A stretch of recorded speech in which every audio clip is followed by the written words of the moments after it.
સુરતના દક્ષેશ્વર નગરથી લઈને અલથાણ ખાડી સુધી ગેરકાયદેસર દબાણ કરવામાં આવતા ટુ વ્હીલર અને ફોર વ્હીલ રોડ પર પાર્ક કરી દેતા ટ્રાફિકની સમસ્યા થતી હતી। તેને ધ્યાનમાં રાખી સુરત ટ્રાફિક પોલીસ અને એસએમસીના અધિકારીઓ સાથે રાખીને દબાણ દૂર કરવામાં આવ્યા। સુરતના દક્ષેશ્વર નગરથી લઈને અલથાણ ખાડી સુધી ગેરકાયદેસર દબાણ કરવામાં આવતા અને ટુ વ્હીલર કે ફોર વ્હીલર રોડ પર પાર્ક કરી દેતા ટ્રાફિકની સમસ્યા ઉત્પન્ન થતી હોય છે। તેને ધ્યાનમાં રાખી સુરત ટ્રાફિક પોલીસ અને એસએમસીના અધિકારીઓ સાથે રાખી દબાણ દૂર કરવામાં આવ્યા। લાંબા સમયથી આ માર્ગ પર કેટલાક લોકો દ્વારા ગેરકાયદેસર દબાણો કરવામાં આવી રહ્યા હતા, જેના કારણે સંકુચિત રોડ થઈ રહ્યો હતો। આ ઉપરાંત ટુ વ્હીલર અને ફોર વ્હીલ વાહન ચાલકો પોતાના વાહનો આડેધડ પાર્ક કરતા ગંભીર સમસ્યા સર્જાતી હતી। આ સમસ્યાનો કાયમી ઉકેલ લાવવા માટે સુરત ટ્રાફિક પોલીસ અને મનપાના વરિષ્ઠ અધિકારીઓએ સંયુક્ત રીતે આ વિસ્તારનું નિરીક્ષણ કર્યું। અધિકારીઓના માર્ગદર્શન હેઠળ મનપાની ટીમે તાત્કાલિક અસરથી તમામ ગેરકાયદેસર દબાણો દૂર કર્યા હતા અને રસ્તો ખુલ્લો કરાવ્યો હતો। આ સંયુક્ત કાર્યવાહીથી વિસ્તારના લોકોમાં રાહતનો માહોલ છવાયો છે।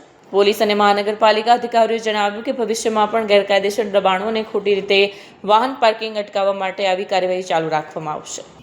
માનનીય પોલીસ કમિશનર સાહેબ શ્રી સુરત શહેરના માર્ગદર્શન હેઠળ સુરત શહેરની અંદર ટ્રાફિકનું યોગ્ય રીતે નિયમન થાય તેમજ ગેરકાયદેસર રૂપે દબાણ કે ટ્રાફિકમાં અડચણરૂપ કોઈ વાહનો ના રહે તે માટે આજ રોજ એસએમસીના સંકલનમાં રહીને દક્ષેશ્વર 4 રસ્તાથી માંડીને અલથાણ ખાડી સુધી દબાણ દૂર કરવાની કાર્યવાહી હાથ ધરવામાં આવી રહી છે। જેમાં રોડ પર જે લારી ગલ્લા કે અન્ય દબાણ જે છે તે એસએમસી દ્વારા દૂર કરવામાં આવી રહ્યું છે, તેમજ જે ટુ વ્હીલર કે ફોર વ્હીલર વાહનો અયોગ્ય રીતે દબાણરૂપ પાર્ક થયેલા છે તે વાહનો ક્રેનના માધ્યમથી હટાવવાની કાર્યવાહી હાથ ધરવામાં આવી છે, તેમજ એમવી એક્ટ હેઠળ કાર્યવાહી હાથ ધરવામાં આવી રહી છે।